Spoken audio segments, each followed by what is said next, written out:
Welcome, everybody. Thank you for joining us for What Just Happened, Historical Reflections on Racism, Violence, and Social Protest in the United States. I'm Marisa Chappell, Associate Professor of History at Oregon State University, and I'll be facilitating today. First, I want to let you know that this event has CART or live captioning services. To get the captions, you can turn them on via the CC button at the top at the bottom of the Zoom app. Also, you should see a link that's been pushed out to you for captions. The School of History, Philosophy, and Religion created flash panels like this one as a way to provide students and community members with information and analysis about current events and important national developments.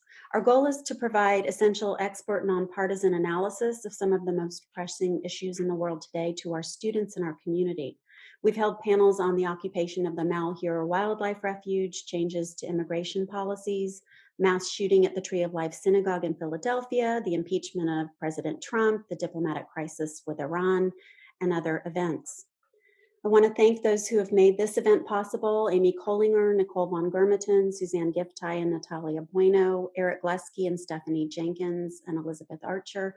Also, thank you to the anonymous donors to the history program whose generosity is funding this, as well as a series of talks about cutting-edge historical research by scholars of color throughout the 2020-2021 academic year. We pulled this panel together in direct response to the most recent cases of police murder of Black Americans. Black Americans are disproportionately affected by today's three most immediate crises: COVID-19, economic collapse, and police violence. Violence that's just one manifestation of an increasingly authoritarian state seeking to protect white supremacy and economic exploitation by undermining democracy and civil liberties. Black Americans suffer disproportionately due to a long history of white supremacy and racial violence, and because Black Americans are, historically and today, at the forefront of movements for democracy and economic and social justice. It's these two histories of violence and resistance that our panelists will address today. If you have questions or comments, please type them into the question and answer function on Zoom, and we'll address as many as we can when our panelists have finished. I'm going to start by introducing our first panelist, Professor Nikki Yeboah, an assistant professor of performance studies at San Jose State University. She's an ethnographer, oral historian, and storyteller whose research, teaching, performances, and community engagement centers storytelling as a tool for social justice. Thank you. Thank you all for attending, and thank you for inviting me here today. I arrived at this topic through oral history and performance. So I arrive at it at the level of the intimate, everyday impact of police violence on communities and families where I live in the Bay Area. And so my reflections today will draw from that. So every one of us here this afternoon has a birth story. And most of us, if we're lucky, get to hear them.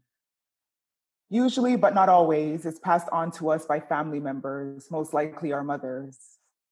Every person that you've heard of this past month: George Floyd, Breonna Taylor, Tony McDade, Sean Reed, every one of them has a birth story. In 2017, I interviewed 4 mothers in the Bay Area where I live who lost loved ones to police violence and adapted their narratives into a play titled The Mothers. And I'd like to read you one of those birth stories. I was in labor. I was in pain, like so much pain. I was like, I can do this. So I drove myself to the hospital. I didn't know I was going to have the baby, and my car acted up too on my way there.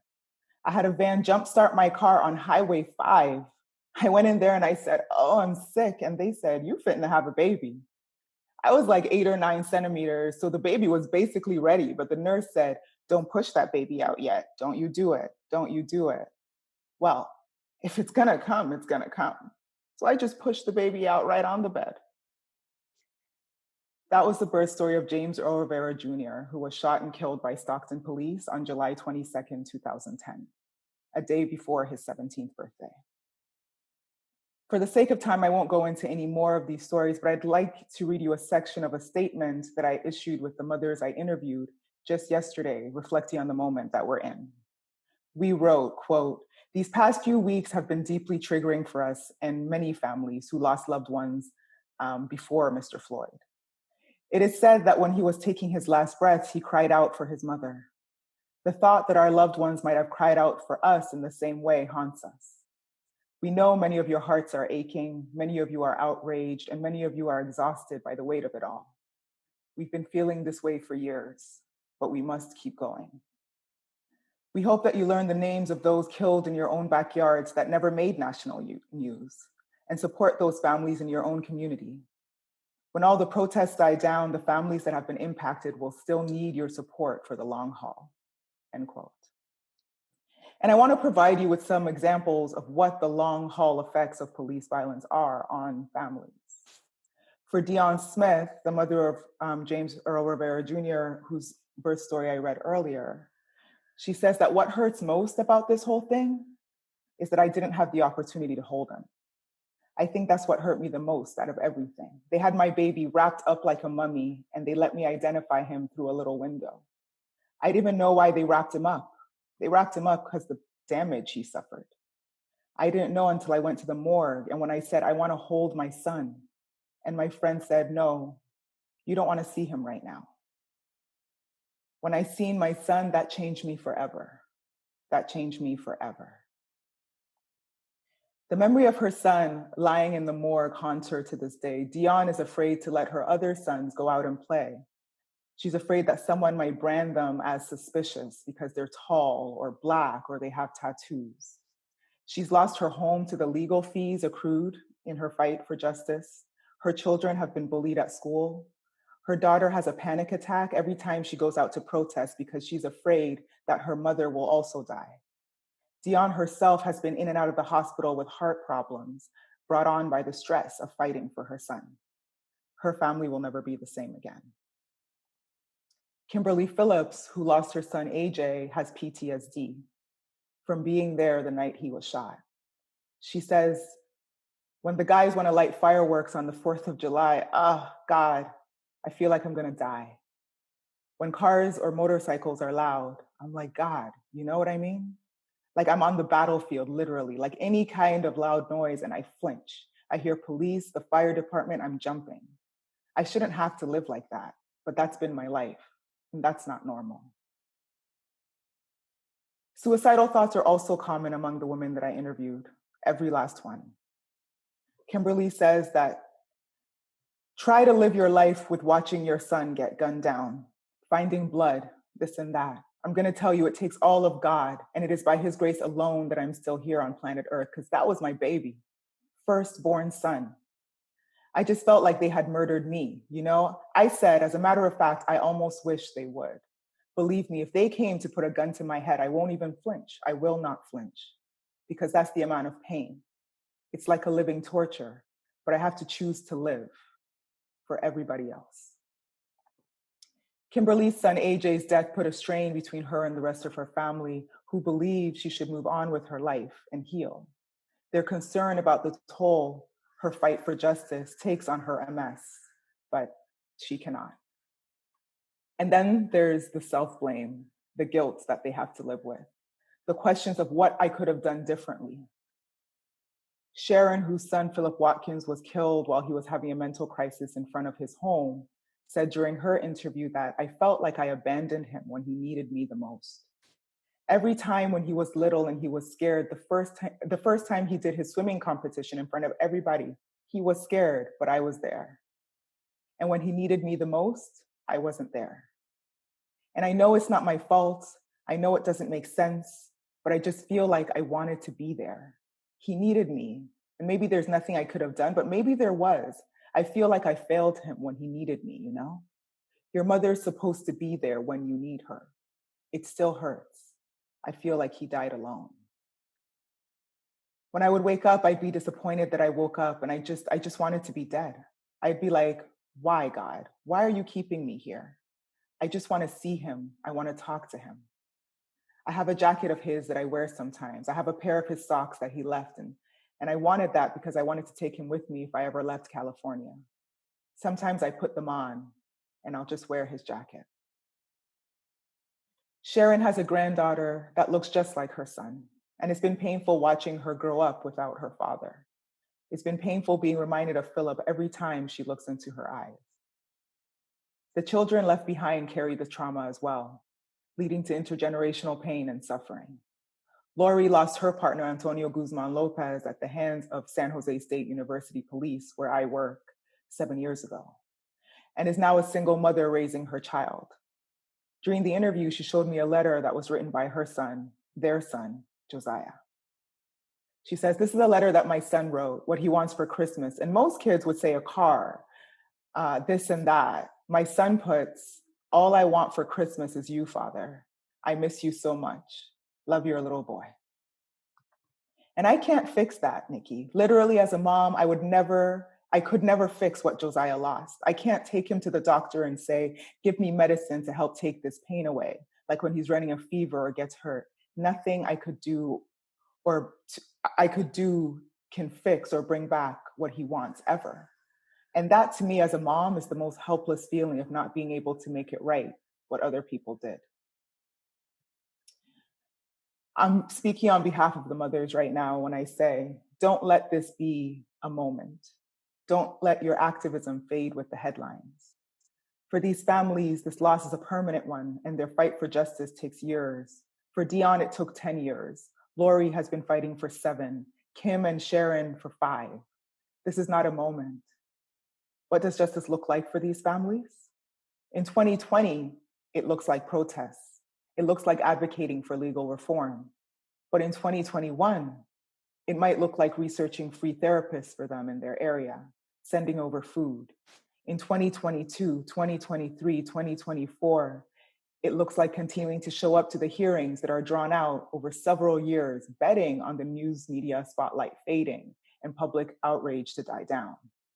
In 2025, it looks like taking a child on the nature hike that their father or mother might have otherwise taken them. It looks local, and it looks sustained. Thank you. Thank you so much, Professor Yeboah, for that deeply moving and personal insight. Our next speaker, our next panelist is Professor Michael Schulze-Oechtering. He's Assistant Professor of Comparative Ethnic Studies at Western Washington University, and this year is a Ford Postdoctoral Fellow at the University of Washington's Department of History. All right, thank you. First, I just want to thank the organizers of this flash panel, as well as students of OSU, for the opportunity to be in dialogue and community with all of you. In the moment we're living, I think it requires us to think deeply about competing histories that produce this moment. To explain what I mean, I want to elevate the work of one scholar activist, the late Clyde Woods. Woods is most widely recognized for his study of the blues and plantation power in Mississippi, development arrested. Woods stresses the resilience of what he called the plantation bloc to assert its domination over Black working class communities in the Mississippi Delta was not inevitable. Moreover, within the blues, he found something more than a cultural production. He found what he called the perpetual expression of alternatives to racist, patriarchal, and class rule. So for me, Woods offers a message for understanding the moment we're in. Even in periods where we don't see mass protests, these alternative visions we need to evacuate or excavate were not hidden, as some scholars suggest. Blues tells us that we're always open, waiting to be heard. To quote Woods' final passage in Development Arrested, he says, "The agenda for a new democracy, for the third Reconstruction, has been written, played, recited, and sung thousands of times without being recognized. The goal of this work was solely to open a window in order to see the blues all around." So one way to approach this moment, as protests in the streets remind us of the ever-present urgency for racial justice, is to elevate the past and present agendas for a new democracy that are right in front of us. So firstly, I think it's important to understand and name what we see unfolding in the street. To draw upon the work of anthropologist Joan Costa Vargas, the protests that we're witnessing are a response to the contemporary manifestation of what Vargas calls a continuum of Black genocide. This is the term Vargas develops in his book, Never Meant to Survive, which takes a hemispheric look at anti-Black violence with a specific focus in Los Angeles, California, Sao Paulo, Brazil. He takes an analytic lead from a tradition of Black radicalism that has taken the struggle to Black freedom to the United Nations and charged the United States with committing genocide as defined by the 1948 UN Convention of Genocide. You know, while some of us might be familiar with a similar appeal Malcolm X made in the mid-1960s, the reality is Malcolm was mentored by an earlier generation of activists, particularly Black women involved in communist and Black nationalist political circles like Audley Moore, who co-wrote a statement in 1951 entitled, quote, "We Charge Genocide." The 78-page petition documented 152 recent killings and 344 other crimes of violence against African Americans between 1945 and 1951. Yet beyond just going to the UN, this analysis of genocide was a critique that activists leveraged against multiple institutional settings, against prisons, against schools, against work sites that subjected Black communities to conditions of premature deaths. I think the events that we've recently seen remind us we're in this continuum, right? But I also am thinking about the capacious definition of freedom that the movement for Black lives are providing us for quite some time. Here I'm thinking about a central point that when Black lives matter, all lives matter. I see this as a vision of Black freedom, but also as a vision of solidarity. It reminds me of a letter that James Baldwin wrote to Angela Davis in 1970 when she was a political prisoner. Baldwin wrote at the end of his letter, "If we know that when we fight for your life as it is your own, as it is our own, which it is, and render impassable with our bodies a corridor to the gas chamber. For if they take you in the morning, they'll be coming for us that night." But Baldwin's quote offers a framework of solidarity that we can draw upon in this moment. By centering and fighting for those most vulnerable to racist, capitalist, patriarchal, imperialist state violence, as though it were our own, we're fighting for their freedom and our freedom at the same time. This is a quote I've been thinking a lot about as I've been researching solidarity movements during the 1970s and 1980s. Radicals of color, I argue, produced a politics of solidarity rooted in their differential but very real vulnerability to state violence. So for the time remaining, I want to share some of my own research on social movements that sought justice for the political assassinations of 2 Filipinx American labor activists in Washington State. I think demonstrates this vision of solidarity. So Silmy Domingo and Jean Viernes, on June 1st, 1981, both of them were brutally murdered in their Seattle-based union hall at the International Longshoremen's and Warehousemen's Union, Local 37. To Domingo and Viernes' family members, friends, and comrades, it was clear that their murders were not random acts of violence, but political executions. In March of 1981, Viernes had visited the Philippines to establish ties with the Kilusang Mayo Uno, or KMU, a progressive Filipino labor federation that had a combined membership of 500,000 workers. The KMU was not simply militant in its economic demands, but it was also explicitly anti-Marcos in reference to the Philippine dictator at the time, Ferdinand Marcos, its political demands. It was calling for the overthrow of the dictatorship. This simple act of solidarity led to Philippine dictator Ferdinand Marcos extending his government's long arm of repression across the Pacific. So from 1981 to 1989, the friends and family of Silmy Domingo and Jean Viernes organized themselves into the Committee for Justice for Domingo and Viernes, an organized national movement and a legal campaign to charge the Philippine state with an illegal operation of harassing and silencing anti-Marcos opposition movement in the US. So here these activists were referring to what was called the Philippine Infiltration Plan. Instituted in 1973 by the Marcos government, the PIP sent agents from Marcos' extensive intelligence operation to monitor, surveil, harass, and silence anti-Marcos activists in the United States.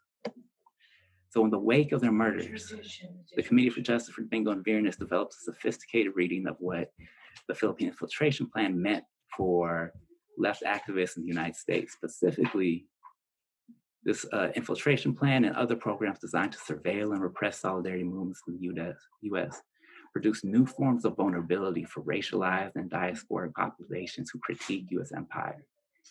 In their public statements, they often made the case that the Philippine Infiltration Plan targeted a very specific class of people, anti-Marcos Filipinos. This was a political category that understood a racial and radical political identity. So in this slide, they built alliances with diasporic populations in the U.S. who experience vulnerability due to race, immigration status, and most importantly, the anti-imperialist politics. So some of their supporters included the Non-Intervention in Chile, Committee for Solidarity for the People of El Salvador, the Arab American Institute.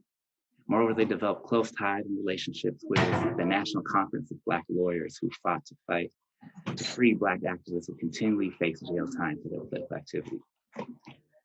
And for the members of the Committee for Justice for Domingo Viernes, I think one of the most critical alliances they developed in this period was with Indigenous activists in the Pacific Northwest.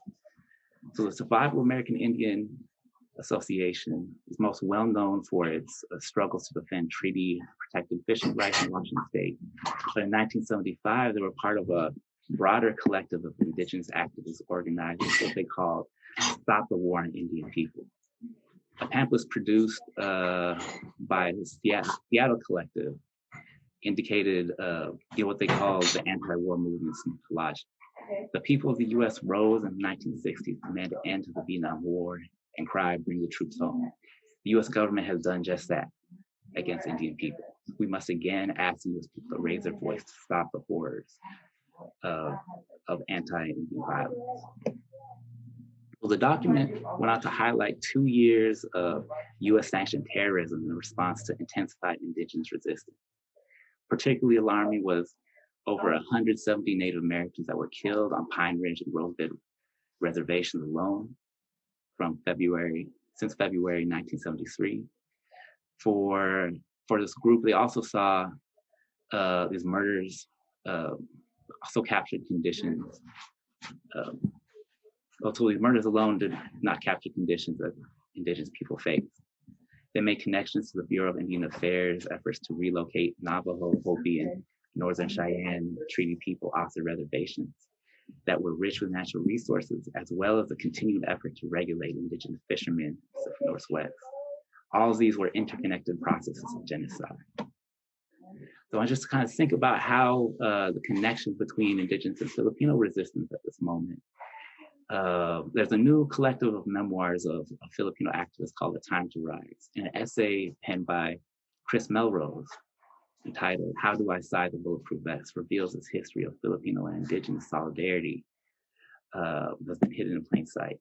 The chapter reveals Melrose got involved in Philippine solidarity work in 1975 when she was relocated to the Pacific Northwest to support the American Indian movement, particularly to build solidarity with current political prisoner Leon Peltier's case.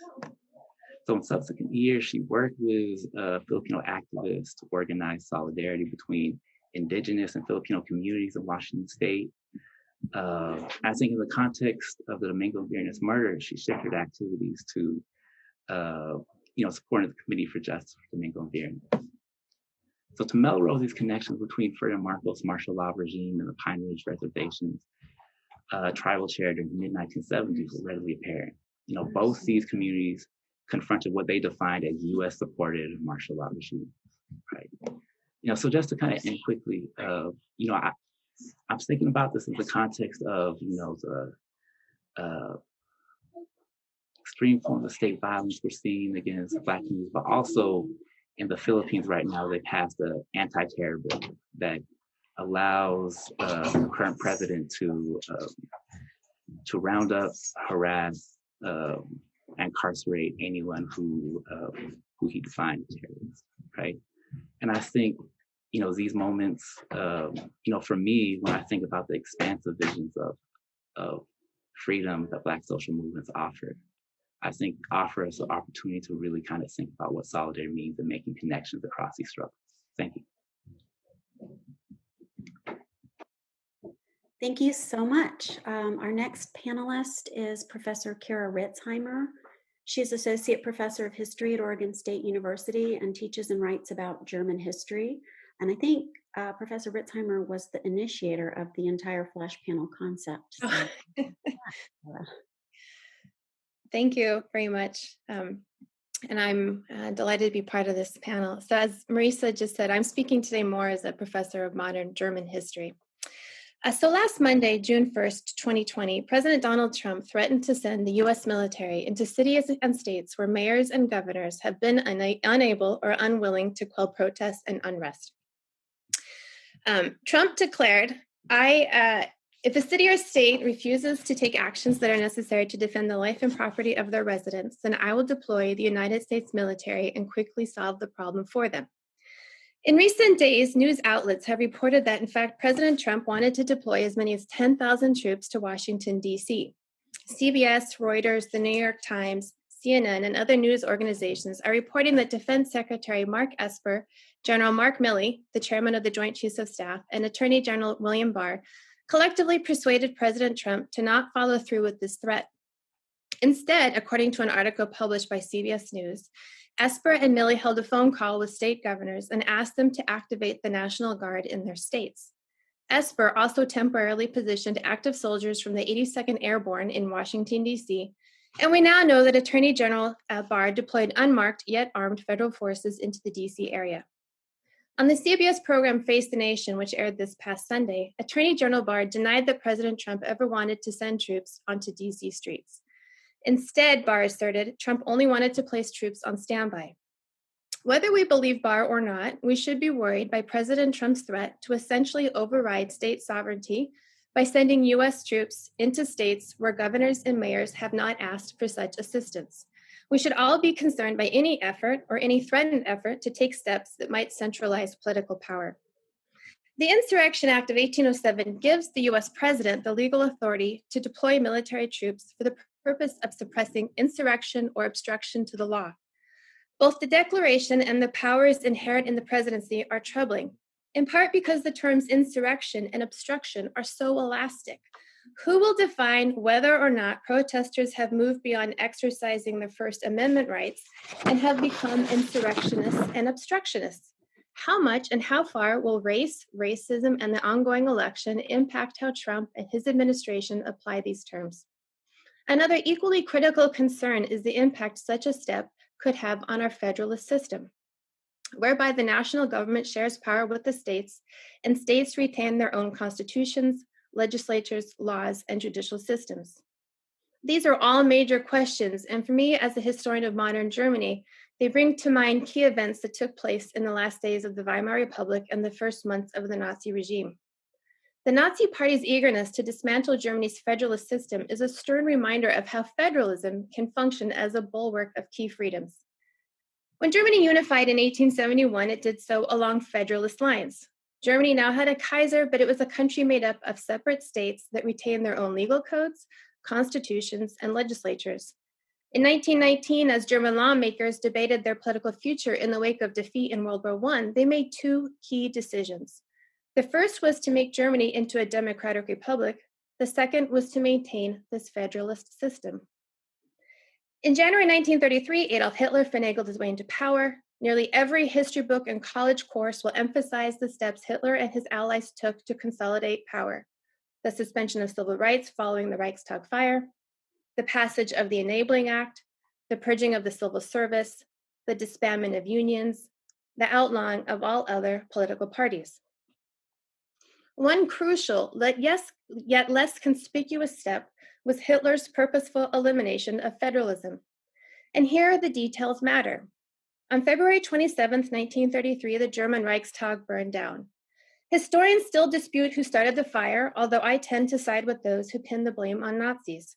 The next day, Hitler persuaded the German president to use Article 48 of the Weimar Constitution, the so-called emergency clause, to pass the decree for the protection of people and state. What it achieved is what we should be on the lookout for now. This decree suspended several key civil rights, including freedom of the press and freedom of assembly. Even more Machiavellian, though, was how Hitler and Interior Minister Wilhelm Frick, also a Nazi, used this decree, which permitted the Reich government to intervene in states deemed incapable of maintaining law and order, to end federalism. The plan was quite simple.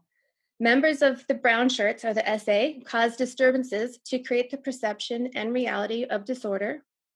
And then local Nazis would ask the national government to intervene and assume power. One by one, the Nazi regime stripped states of their power. In January 1934, Hitler's government passed a law officially transferring political power from states to the Reich government. One of America's best strengths has been its deep commitment to federalism. Not only does it stand as the oldest constitutional democracy in the world, but it is also, and equally important, the oldest federalist democracy in the world. A threat to the sovereignty of states and to the power of governors can, in some circumstances, become a threat to American democracy. I realize that American states and governors have abused these rights in the past to enslave, oppress, segregate, and deny civil rights to millions of people under the banner of states' rights. And yet I also see this federalist structure as a mechanism for progress.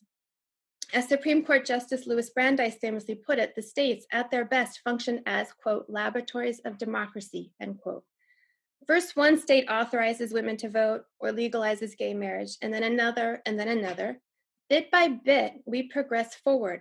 Bit by bit, we sometimes slip backwards. First, one state legalizes voter identification requirements or blocks felon reenfranchisement, and then another, and so on. Federalism is an imperfect system, but I think we'd be wise to view it as an essential safeguard in the defenses the founders built to protect democracy and our political liberties, alongside three separate and co-equal branches of government, the Bill of Rights, and a military obliged to protect and defend the Constitution. If President Trump were to invoke the Insurrection Act, he would not be the first to do so. President Eisenhower used this act in 1957 to send the U.S. military into Arkansas to enforce school desegregation. In 1962 and 63, President Kennedy invoked the act to enforce civil rights laws. President Johnson used the act in 1967 and 1968 and sent troops into Detroit, Baltimore, and Chicago. The governors there had asked him to do so. President George H.W. Bush also used this act in 1992 and sent troops into LA, following a jury's acquittal of 4 police officers accused of brutally beating Rodney King. As was the case with Johnson, California's governor had asked President Bush to do so.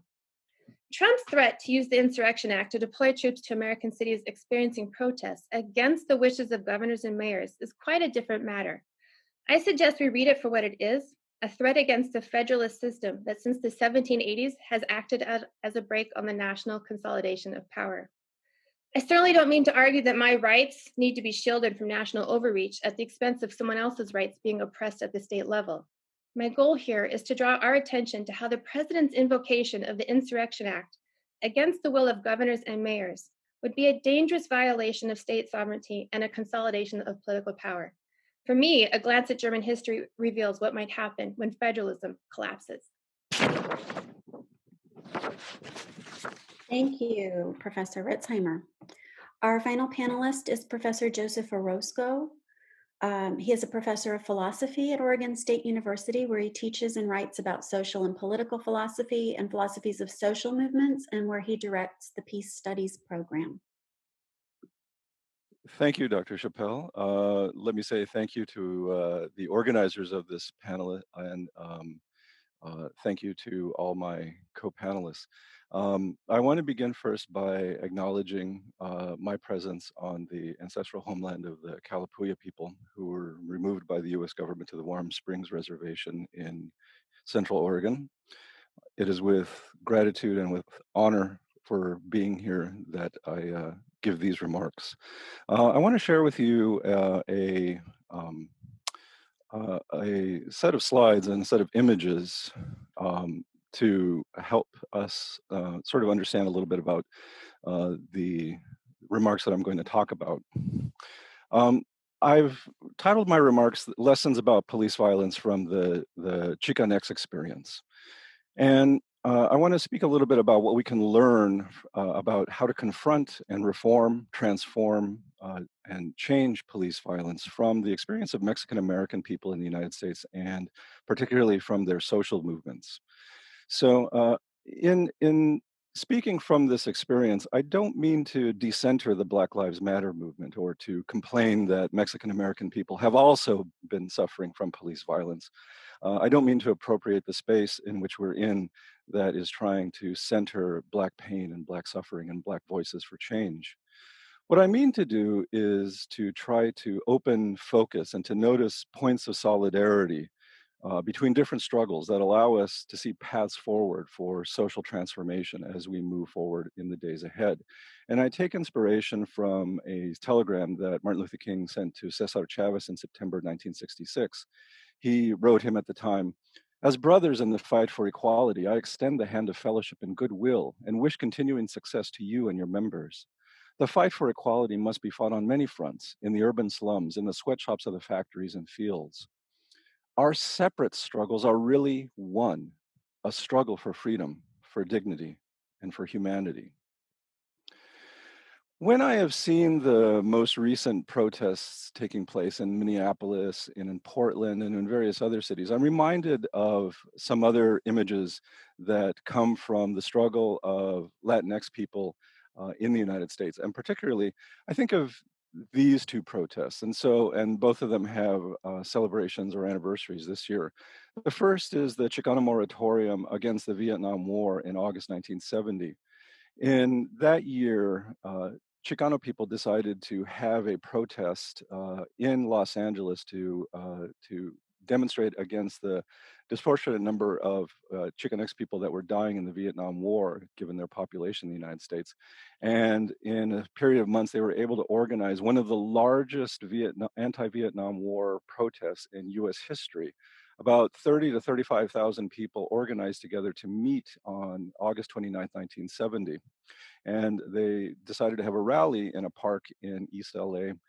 And a local disturbance, a convenience store had been robbed, gave the police the pretense to come down into the area. And they arrived, both city and county officials, police officers, and they proceeded to beat and to shoot tear gas and to disrupt the rally.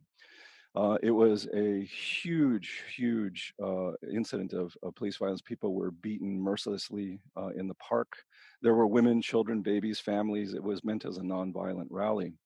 And in particular, one of the incidents that comes into my mind is sort of represented here was that an LA police officer shot a tear gas canister into the Silver Dollar Saloon, killing the LA Times Mexican-American columnist Roland Salazar.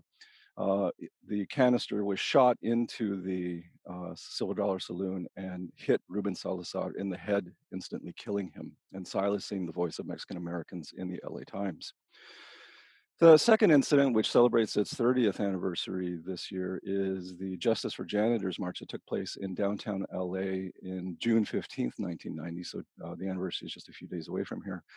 There, largely a group of Latinx janitors were trying to protest the fact that their employers, many of the large financial district buildings, were paying them below minimum wage. And they decided to have a march and a demonstration against this, and they confronted the LAPD. The LAPD, in confusion, decided to beat the janitors, and even though they were given strict orders by their supervisors to cease and desist, they continued to club many of them. And so when I think about these protests that we've been seeing and thinking about, well, is this just a recent incident of police violence? Is this something that is only coming up since Black Lives Matter started in 2014? I reflect and I think that I've seen these images before many times in the history of Chicanx and Latinx struggles for justice in the United States. And in fact, I think that if you look at the history of Mexican American people in the United States, going back to 1848, which is the origin of American citizens of Mexican descent in the United States, you see sustained history of police and state violence against them. And so let me just talk a little bit about that. Mexican and Mexican American people have suffered from extrajudicial execution and state impunity, state violence with impunity for almost the entire existence of their community in the United States. William Carrington, in his book Forgotten Dead from 2013, estimates that there were probably thousands of lynchings of Mexicans in the United States, but there's only documented cases of about 550, only 550. So when we often think about lynching in the United States, we often think about this as a phenomenon that was terrorizing Black communities. But in places, particularly in Texas, Arizona, and New Mexico, lynching was a tactic used by vigilante groups to terrorize Mexican and Mexican American communities as well. The other sort of factor that also has always been in existence confronting Mexican and Mexican American communities is the use of state police to terrorize them. In her book, Monica Martinez has written looking at the history of the Texas Rangers, which was a special police unit created during the years of the Texas Republic to do border patrol against Mexico. And in her work, which is called The Injustice Never Leaves You, she tries to capture and estimate the number of Mexicans that were killed by this particular police force in ways that were never prosecuted and people were never brought to justice. For instance, it's estimated that between 1915 and 1916, the Texas Rangers murdered about 300 Mexican and Mexican Americans. Very few of these were ever prosecuted. And the most notorious case of this kind of state impunity was the Porvenir massacre, in which Texas Rangers conspired with white farmers to massacre a Mexican homestead in order for the white farmers to be able to take over their land. Again, in the Porvenir massacre, no one was ever prosecuted for those murders. And so when you think about Mexican Americans in their history, it's always been the case that they have suffered at the hands of state violence in the United States. And I want to talk about three cases that in the 20th century that really sort of highlight this kind of brutality, but also what we might call the blue shield of impunity, the ways in which state violence by police officers is hard to prosecute. The Sleepy Lagoon case in 1942 is particularly notorious because what happened here was a group of Mexican American youth were apprehended on suspicion of a murder that took place in East Los Angeles. And most of them were Mexican American. During this trial, the effort by the state was to portray them as savages, as brutal, as inherently criminal. The defendants in this case, these young men, were kept dirty in their original clothes. They were not allowed to wear fresh clothes anytime during their detention and during their hearings. They were not allowed to speak to lawyers. During the trials themselves, experts were brought in to testify as to the savage nature of indigenous and Mexican culture, looking at the Aztec civilization and their practices of human sacrifice, in order to show that there is some kind of murderous quality or trait amongst Mexican Americans that makes them prone to use things like knives. The murder victim in this case had been stabbed several times. Several of the girlfriends of the Sleepy Lagoon defendants were asked and then forced to testify. They refused to testify under oath. And then the state decided that their refusal to obey the state officials must indicate that their families had not brought them up well, and most of the girlfriends were sent to reform school, some of them for decades, separated from their families. The Zoot Suit riots in 1943 was another case in which during World War II, Mexican American youth were beaten by US military and local police forces for wearing zoot suits, which were these very flashy and garish outfits. It was sort of the style of youth at that time to wear these very sort of big ballooned shirts and pants and jackets. The War Productions Board forbade the production of zoot suits because of conservation for fabric for the war effort. And so the wearing of the zoot suit became sort of this symbol for many people of perhaps anti-American sentiment amongst Mexican American and African American youth. And so in July of 1943, there was for about a week, police and U.S. military that were stationed in Los Angeles went in vigilante communities and found Mexican American youth on the streets of Los Angeles, beat them up, and stripped them naked, as you see here in the streets of Los Angeles. The final incident that I want to talk about is related here is the Bloody Christmas incident. This was portrayed in the film LA Confidential. What happened was that there was a bar fight in East LA. A group of Mexican American young men were arrested for getting into a fight with a police officer. They were brought into downtown LA and put into the holding cells there. And then on Christmas Eve, there was a party amongst the police officers, a legal party. They were not supposed to be drinking in the office. And a rumor started that the officers that they had gotten into a fight with at the bar had lost eyes and were suffering gravely from their injuries. It was all a lie. And so about 80 police officers gathered together underneath the inside the holding cells, and they gathered the defendants together and made them run a gauntlet in which for about an hour and a half, they beat them with billy clubs over and over and over again. And then, most notoriously, as you see here, the police officers made these men stand. Many of them had broken bones, lacerated internal organs, made them stand and be photographed with the officers that had gotten into a fight with them in the bar. In most of these cases, no one was ever prosecuted for the violence, except in the Bloody Christmas case. And what's interesting about the Bloody Christmas case is this. I want to bring this back to Cesar Chavez. The Bloody Christmas case did receive a mode of justice because many of the Mexican-American families of those defendants decided to organize together to bring pressure upon the city government to investigate the incident. And the FBI got involved because of this pressure. There was a local official also who pressured the city to investigate this. And several of the police officers involved in the gauntlet running were convicted. Some of them were removed, and some of them were suspended without pay. This was one of the very first times in which Mexican Americans had seen some kind of sense of justice from police violence. And largely, a lot of that is due to this man, Fred Ross. You see him here with Cesar Chavez. Fred Ross was an organizer with an organization called the Community Services Organization. And the Community Services Organization was a member organization with many chapters throughout California dedicated to trying to create empowered communities amongst Mexican Americans. And so many of the families of the defendants heard about community services organizations, became involved, and then started to organize their communities into voter blocks. They created multicultural solidarity coalitions with Jewish and Black labor groups in Los Angeles. And the combined power of many of these groups was able then to pressure the city governments to create this kind of oversight of the police officers that were involved in the Bloody Christmas incident.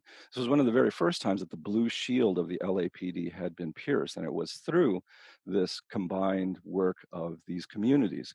Fred Ross later went on to train Cesar Chavez as a community organizer, and of course, Cesar Chavez went on to form the United Farm Workers. What are the lessons of all of this, these kinds of struggles over time? I think what we see here is the lessons from the Mexican-American struggle against police violence is that it has to be organized communities that win, and they win through voting, they win through direct action, protest, pressuring, coercing officials, and through the politics of solidarity, of learning how to work with other communities who have similar issues and who want to seek justice as well. So we have to, moving forward, think about how to create organized communities and what that will be.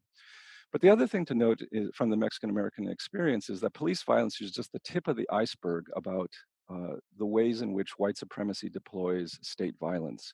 As the Sleepy Lagoon case, as the Bloody Christmas case, and other cases have shown us, is that perhaps reforming police in various ways can be helpful, but we also need to talk about the ways in which we elect district attorneys and judges. We need to talk about legal education and the ways in which the legal system approaches questions of racial justice. The Sleepy Lagoon case also makes us understand that if we are going to try to defund the police and try to create better social services, that we also need to talk about how we can educate social workers and teachers to be more aware of the ways in which they perhaps engage in micro and macro aggressions against communities of color. We also then need also to confront corporations that profit from incarceration and detention. We also need to confront those politicians that work in the service of those corporations that make money off of the suffering of communities of color. So when we talk about defunding police, which is one of these sort of bannwords that's coming around that many people are talking about, many people are asking, what does this mean? What does it mean to abolish the police? And I think that what you see by looking at the experience of Mexican Americans and the different kinds of movements that they've created to address state violence, what this means is investing in public safety. And so investing in public safety does not mean the same thing as investing in police. As a matter of fact, when you start to look at the various kinds of manifestos and programs that were written over 50 years ago from a variety of different communities, you see over and over and over again that public investment in safety involves many other things other than investment in the police. So I've been looking at, for instance, the manifestos and programs of the Black Panthers, the Brown Berets, and the Puerto Rican Young Lords. And what I find consistently in terms of similarities is that there is a need for police reform, and in some cases this is about police oversight, community civilian oversight community boards, for instance. But over and over and over again, community safety means things like investing in jobs, in housing, in medical care, and increased and improved multicultural education that will create various ways in which people can understand each other, and particularly not just things like culture and food and dance and music, which are all important to be able to understand and learn about other people, right, under the heading of cultural competence. But I think that we need to deal very, very heavily and confront the legacy of white supremacy, which allows these kinds of forms of violence that have befallen all of these different kinds of communities in different kinds of ways, of course, but are still befalling communities. We need to confront that white supremacy, and that means some very, very challenging conversations. And we need to see whether or not the United States is prepared for those conversations, because from what we can tell up to this point in 2020, we have not. Thank you. Thank you so much, Joseph, and all of our panelists. So we are now done with the actual presentations and opening up for questions and discussion. So there is a Q&A function in Zoom, so feel free to type in a question there. Before we get to some of those questions, I'd like to ask the panelists if you have specific questions for each other or comments for each other, and maybe put you in dialogue a little bit for a few minutes. Yes, so what Professor Orosco said towards the latter end of his presentation about the need for local sustained community engaged activism really speaks to what my research has unearthed. I think that as I've been speaking with the mothers and with other activists in this time, what they're most afraid of is that we lose sight of the micro, that we lose sight of the community effects, and that we lose sight of the power we have on that level, on local levels, to create real change within our communities. An investment in our school system. I mean, when I think about the children who've lost parents to police violence and the fact that they're walking into a school system that doesn't have trauma-informed counselors or teachers, large classrooms, we're not thinking about or talking about the mental health issues that might arise.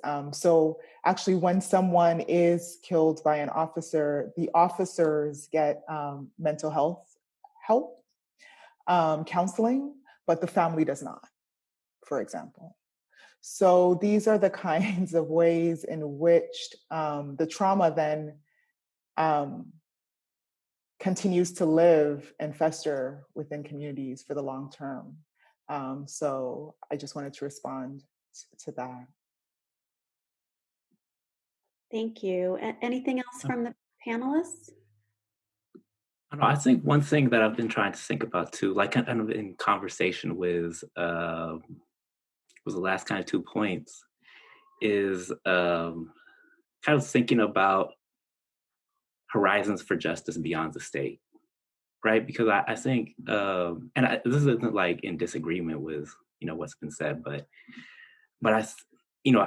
I think back to the vision for Black Lives that put out, I think like 2016, that, I think offered kind of this like bold kind of definition of abolition that, like I think certain ways wasn't just investing in institutions that already exist, but it's like envisioning a different kind of state, right? And it's like in conversation with how W. Du Bois understood Reconstruction back in the 60s and 70s, right? As thinking about abolition not as the absence of change, but the presence of meaningful kind of institutions, right? So in terms of just kind of thinking about, and also kind of thinking about the Black Panthers, the Young Lords, and Brown Berets, thinking about these, what they were understood as kind of survival programs, as I think the Black revolutionary kind of aspect of it was actually the community running these kind of institutions, not the state, right?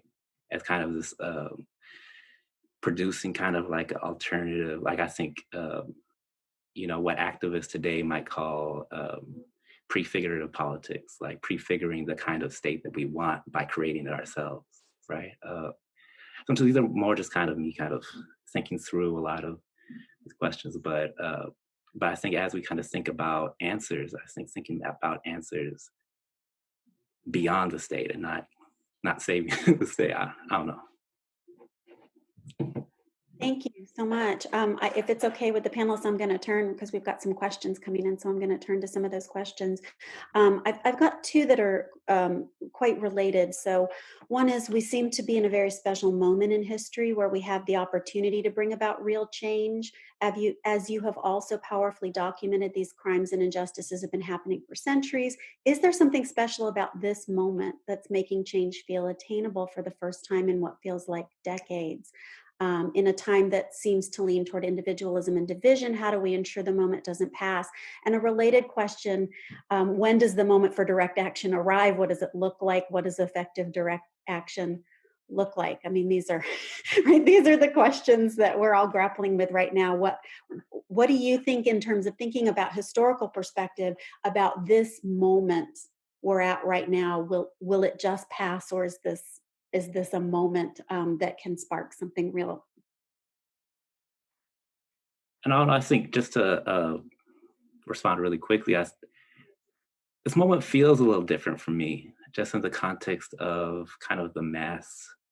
I think there's multiple kind of things happening. One, the mass scale of folks coming out. I think also we have to understand this moment in the context of all the collective struggles that have been building for generations and generations and generations, right? And I think to like a historian of Black social movements, Robin Kelley, he always talks about in the late 1990s, when Angela Davis would talk about prison abolition, people, even like radical activists, sometimes would look at her like she's crazy, right? But now I think, because of, if you center, like, say, the formation of Critical Resistance, an organization that's been pushing for prison abolition, and it's founded in 1998, we're benefiting at this moment from those decades of struggle to kind of provide a political vocabulary, but also meet that political vocabulary with grassroots organizing and alternatives,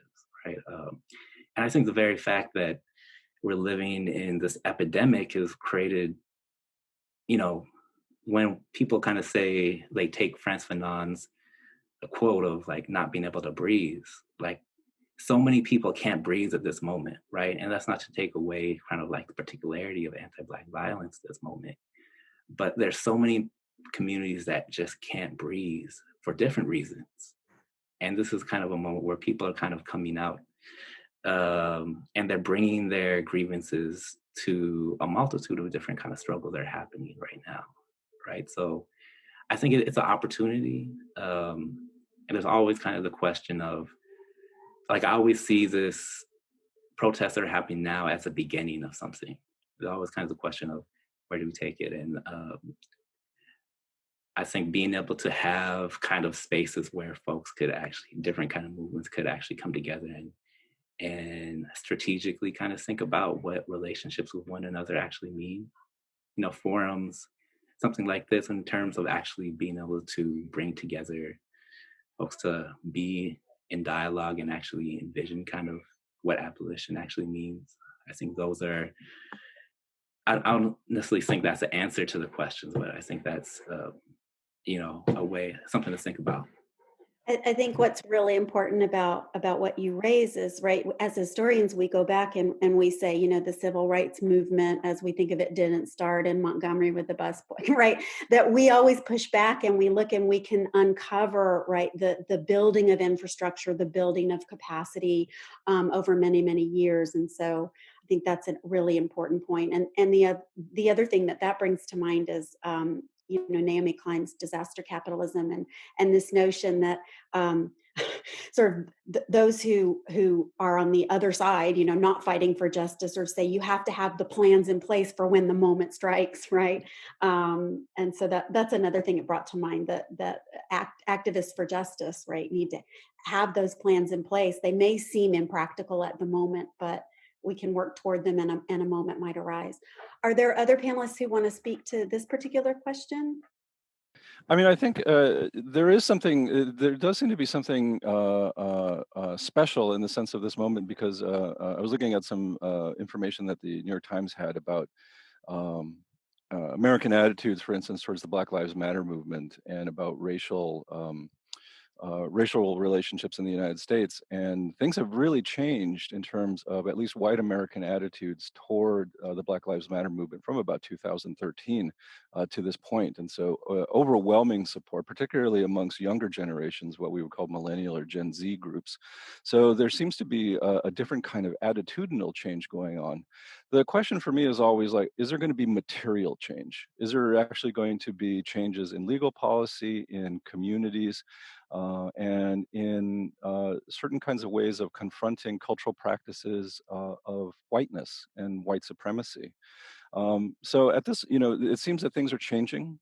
There's different kinds of attitudes, but at the same time, to recognize that this struggle is a continuous struggle, right? And has been going on for a really long time. We can look actually to Martin Luther King's "I Have a Dream" speech, and one of the things he says there is that police brutality is one of the issues that confronts the African American community that must be addressed before we can even talk about achieving the kind of vision that he has at the end of that speech. And so here we are, some 50, 60 years later, talking about that. So are we at a moment that these things can change? I don't know. I'm cautious because I also think about the kinds of warnings that are given by folks like Derek Bell and others in the critical race theory movement, that there's a particular sort of thesis amongst that group that, for instance, like Derek Bell argues that racism is a permanent feature of the United States as it's currently configured. We can't think of this kind of society without race, because race built this country in the way that we talk about, particularly anti-Black racism. And that, according to Derek Bell's look at history, right, progress forward has only happened for Black folk when white folk have also felt it to be in their interest. It's not that white folk at some point had a moral awakening and realized that, oh, we need to be conscious of these kinds of moral failings that we have been doing and hurting other communities of color. Derek Bell says that even things like Brown v. Board of Education happened only because communities of white folk decided, oh, this can benefit us as well. So we have to look also to see what our victories have been in civil rights progress and ask, what was the cost of those victories? And does victory on racial justice only happen because white people at some point realize this will also benefit our communities? Because according to this analysis, those kinds of things happen not because we acknowledge Black pain and suffering. And that's a sobering kind of analysis. Yeah, thanks. Kara? Yeah, it's a great question. And I've been thinking a lot about it in the last few days. And I'm not an American historian. I'm always looking at another context. But a few things, like Michael mentioned the pandemic. And when I teach revolution to students, like we talk about the French Revolution, I've come to think that people revolt when they can't feed their children. But now I've come to see that people also really protest when they can't guarantee their children's lives. And I think that's like a critical moment. We've seen so many stories now of so many young people being taken away. And I think because of social media and footage, we're seeing it happening. I also see that, our president is acting different in a way than we've seen over the last decades. And like his accusation against Antifa, or suggesting that people on the far left are part of Antifa. I saw a headline today, I didn't read it, I have to confess, but that there might be sort of bots or Instagram accounts pushing that are supposedly Antifa, but they're not, right? So there's also, that seems like there's not only a president who seems to be acting in a way that's very obviously contradictory to what we've come to expect, but there seem to be these forces, at least in my mind, that are coalescing in a way that seem dangerous to me. So whether it's our president spouting conspiracy theories or saying in Charlottesville there are people on both sides that are decent, I think in some ways it's making American racism even more blatant. And I also see at the same time the rising sort of mainstream power of white nationalism. Like, I think there's a lot going on at this moment, and I would just leave it there. Thanks. Nikki, did you have something?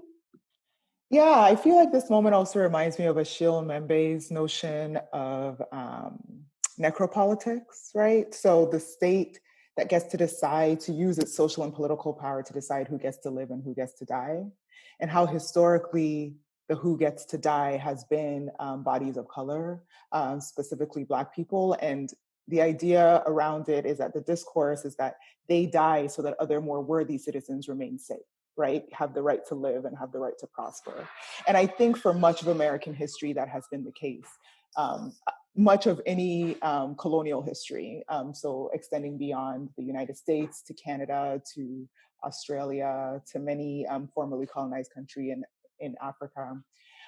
So I would argue, so what I'm seeing right now might be the shift is a shift in discourse such that the threat is no longer Black bodies, but we're approaching a moment where we're seeing the threat as the state. And we're starting to recognize that and trying to contend with that. So what does that mean when the discourse shifts such that the threat is the political power as opposed to the people that the power is being enforced on?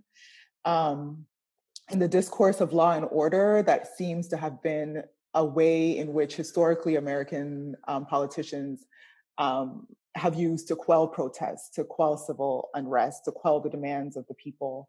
Now that discourse is being questioned, right? What does law and order mean? Who does it serve? And I think that's the shift that I'm seeing now, at the beginning of the questioning of these discourses that we're so familiar with, that we've never really bothered to think outside of. But I think, like many of you raised, right, like this is a shift in discourse, but will it result in more material and sustained action is something that time will tell, I guess.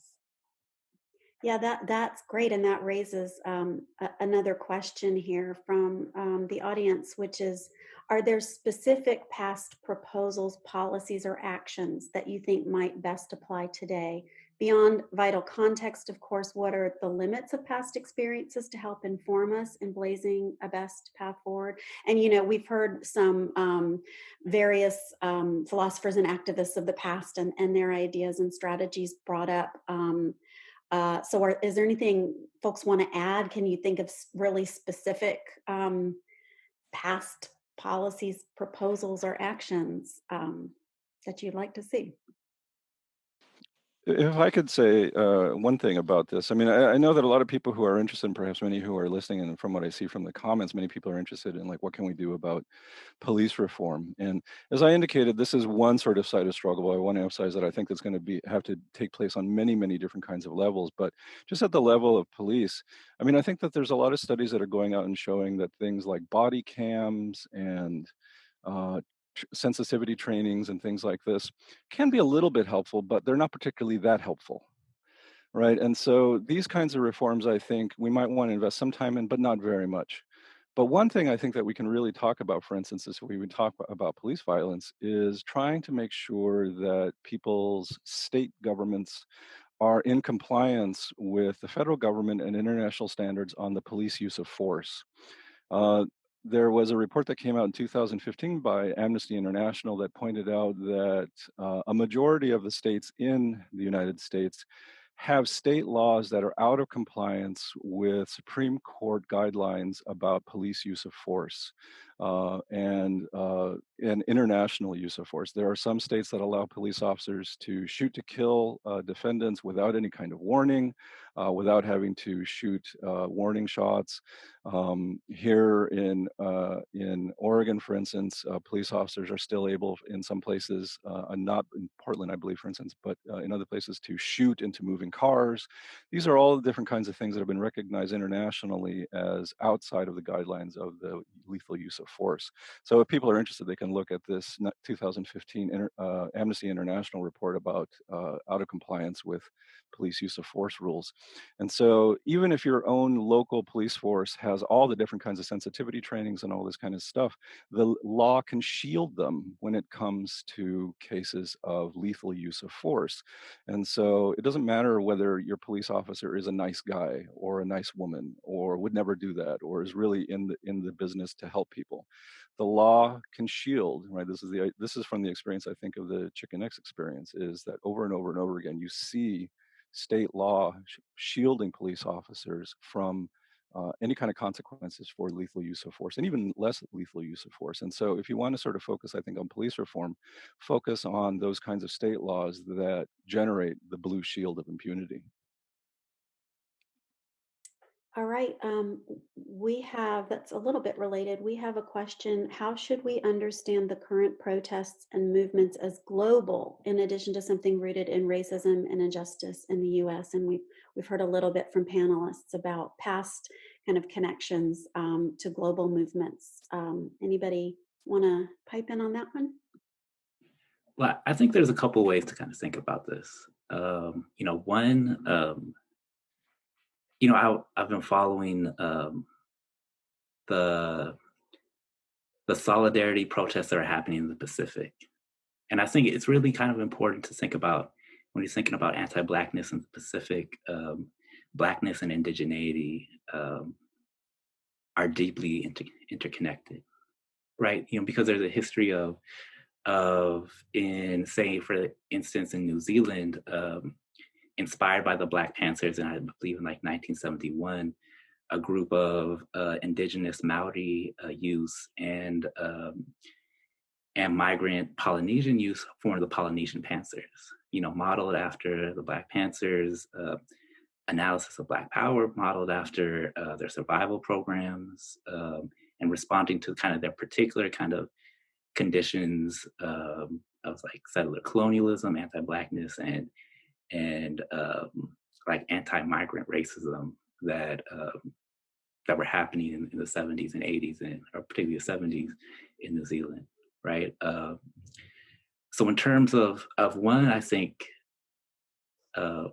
one concept that came out of like the kind of like civil rights and Black Power movement was when folks went down to Mississippi, they had like Mississippi eyes, in terms of it gave them like clarity of seeing racism more broadly and also their own kind of conditions, right? But also I think I'm thinking about, hearing stories after stories of like statues being brought down from, places in Africa, places in Europe. In terms of, I think one part of the internationalism is that, what's happening right now is giving inspiration, giving an analysis of how anti-Blackness and racism more broadly is being experienced on the ground. But two, I think it's also important to kind of contextualize, Black resistance movements as they've always been internationalist, right? And I think, understanding kind of, as movements are kind of coming together, they're really trying to think about the complexity of challenging anti-Blackness in, say, non-Black communities of color, but also what do we do with this long history of say Black and Asian solidarity that we could trace back to the early 20th century, if not earlier, and also was articulated by Black freedom fighters, right? So in terms of, I think, those are kind of a couple ways in which I think a deep conversation about internationalism is really important in this moment. I also want to add, I've actually been of two minds about the international protests, like solidarity protests. I think that a lot of these protests are, for example, in Italy, they've been protesting quite a bit, and they have their own particular history of anti-Blackness. Same with France, same with a number of other countries that I've seen out there. And it makes me question how they might be deflecting onto the United States. I am actually Ghanaian and Canadian, and have been living here though for over a decade in the States. But I've seen protests both in Ghana and Canada, and I've seen the Prime Minister take the knee, Prime Minister Trudeau take the knee. And then also I've seen what is being done to Native American communities in Canada. And I've seen, there's a recent case that came out the same week as George Floyd of a young woman in Toronto who was having a mental health breakdown, and the police arrived and she died, and nobody knows, what the circumstances were. Or in Ghana, the Ghanaian president, so Ghana is a known site for which a lot of the trade routes converged. And then, so there are a lot of monuments and there's a lot of history there between Ghanaians and the African diaspora. And in 2019, it was the year of return for Ghana, and the government actively encouraged African Americans, actually all of the Black diaspora, to come to Ghana to reconnect with their roots. And so when George Floyd passed away, the Ghanaian president issued a wonderful statement and created like a symbolic plaque in honor of George Floyd's memory. At the same time, he disbanded a protest of maybe 100 people that took place in Accra within that same week, citing coronavirus. But also the protesters were demanding that locally, the government look at this issue of 3 young girls that were kidnapped in Western Ghana that was never resolved. So I feel like when the protests look internally, look not to the states, but look to the ways in which violence is being either permitted and or initiated by the state, locally, then it becomes more problematic and more harder for them to achieve. I feel like the easier route is to, have a discourse of solidarity with a country that is not your own. And so while, I'm in the States and I'm very passionate about the issues and I appreciate the solidarity, I also feel like a lot of this is deflecting from issues that are local to the populations, to the nations that are protesting. Thanks. So several of you have mentioned at various points monuments coming down, and we have a question: what do you make of all the monuments coming down across the U.S. and around the world right now? Well, I just saw that in Belgium a monument is coming down of King Leopold, and I think it's about time. I was almost surprised that there was still a statue of him. And I saw in Britain now there's questions about taking down statues of Cecil Rhodes, and I also think that's about time. So I think in this context, because I was a graduate student in Department of Ethnic Studies when at UC Berkeley, and our department is housed in a building named after a colonial administrator in the Philippines, right? So for me, from listening to my students, and also when I was at the University of Washington, I had to walk past racist ass George Washington statue, every day. And I part of understanding this is racism is written into our landscape in which we walked, and that's an act of violence, right? So taking it down is a response to that violence, as a way of reclaiming kind of the space in which we inhabit. And I think that's important context. Thanks. We are close to time, and there are several questions. I'm going to just put them all out there and see if you have responses. And then there's a last question that I actually want to get to. So for the penultimate list of questions, one is the message of the past 2 weeks that we're tired of being divided and turned against each other, or is that optimism not justified? Another is in terms of specific policy. Will the current climate reinvigorate affirmative action, or do you foresee other policy remedies at the federal level that will supersede and replace affirmative action? So anybody want to respond to either of those? Maybe just to respond to the question of being divided, I think that's not the lesson that I take from kind of the uprisings, right? And I've really tried to kind of think about that from actually kind of thinking about this moment of all these people kind of coming out for these protests. Like, I think solidarity, that's a beginning of solidarity, but solidarity has to kind of go deeper in terms of actually kind of thinking about complicity, thinking about contradictions. And for me, like, I see conflict as part of solidarity, right? In terms of, like, I think we have to disabuse ourselves of this idea that solidarity is all of us high-fiving and singing, is that's not what it is. It's struggle together, struggle over kind of, the complexity of things that we're going through and what does it actually mean to be in relationship with one another. And I guess just for like policy kind of issues, one, I think the ability for a police officer to enact violence on someone is also tied to the state's ability to incarcerate them, right? So in terms of, I think concretely, decarceration is something we have to think about. I think concretely, and for me, a lot of the activists that I've interviewed, like, organized around kind of this framework of united front against fascism. It's something that the Black Panthers tried to build a conference around in the late 60s, and different kind of left formations in the 70s and 80s organized around. And the idea was to,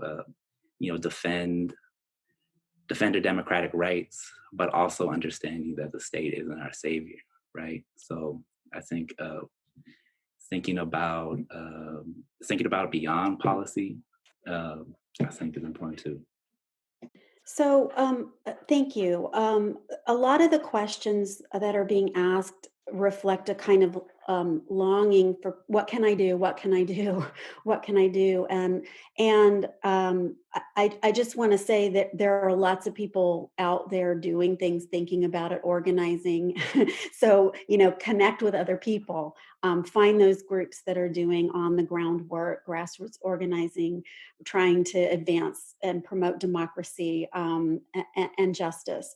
And just because we are educators, I want to end with a question from an attendee that says, many of us are trying to help learn and inform others, and obviously there's a lot of work to do. Along those lines, if you're trying to explain institutional racism in the United States to a skeptic or just less informed person, depending on their subject position, do you have examples or techniques to assist regular non-professors in that effort? I know a lot of us spend a lot of time in our classrooms doing this, but are there things you can think of that non-professors in non-classroom settings might use to help with that education?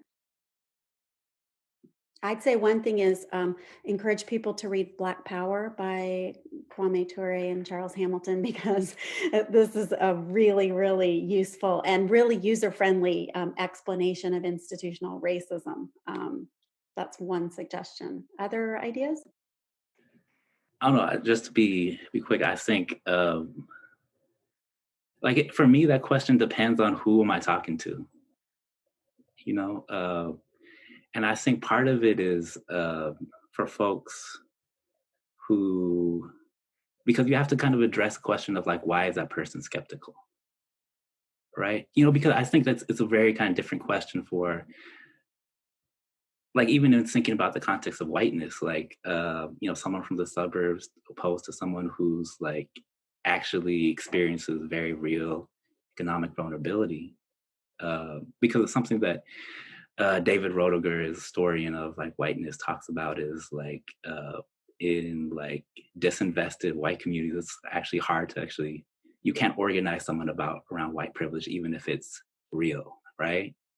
So I think actually having kind of conversations around how do you experience vulnerability and how other communities experience kind of vulnerability, and thinking about it in the context of these very kind of place-based kind of like what's actually causing pain, causing violence, causing vulnerability in our communities, and actually having it at that kind of grassroots level, I think is where the conversation can be had. Well, I want to, oh, Nikki, yes.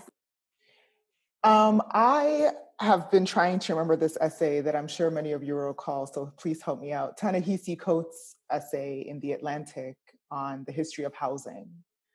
I feel like that is a great... For Black reparations. Say it again?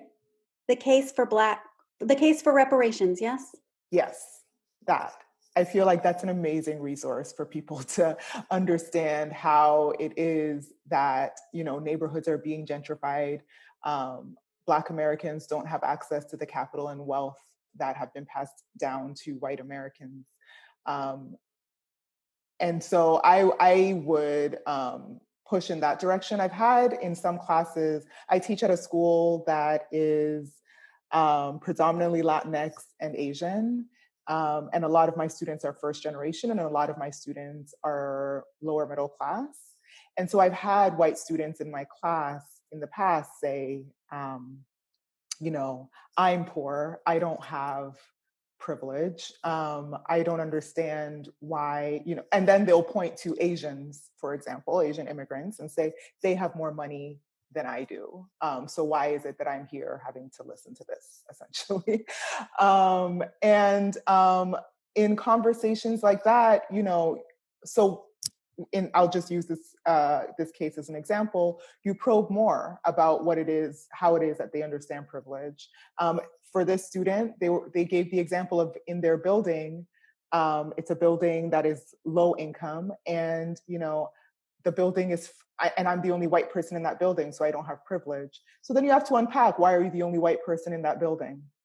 You know, why would it be the case that all of your neighbors are Black and brown and you're the only white person? And so, like Michael said, it's why is that person invoking that argument, and how can we use their life to make the argument that, you know, it's beyond, it's not just a one-on-one interaction, it's beyond you and your experience, but speaking to the larger experience of minorities in this country. I would also want to add that there's this Twitter post that's been circulating that says, and I'm paraphrasing, something along the lines of, if you're white and you have your little kid holding up a cute Black Lives Matter sign, but your child has been pulled out of the predominantly Black public school system, what does that mean? So where are the resources going in your community, and how are the decisions you're making in your everyday life sustaining those kinds of disparities? Thank you, Nikki, and thank you to all of our panelists. This has been really eye-opening and invigorating and insightful, and thank you to our participants for joining us in this, and we hope to see many of you at Flash panels in the future. Thank you.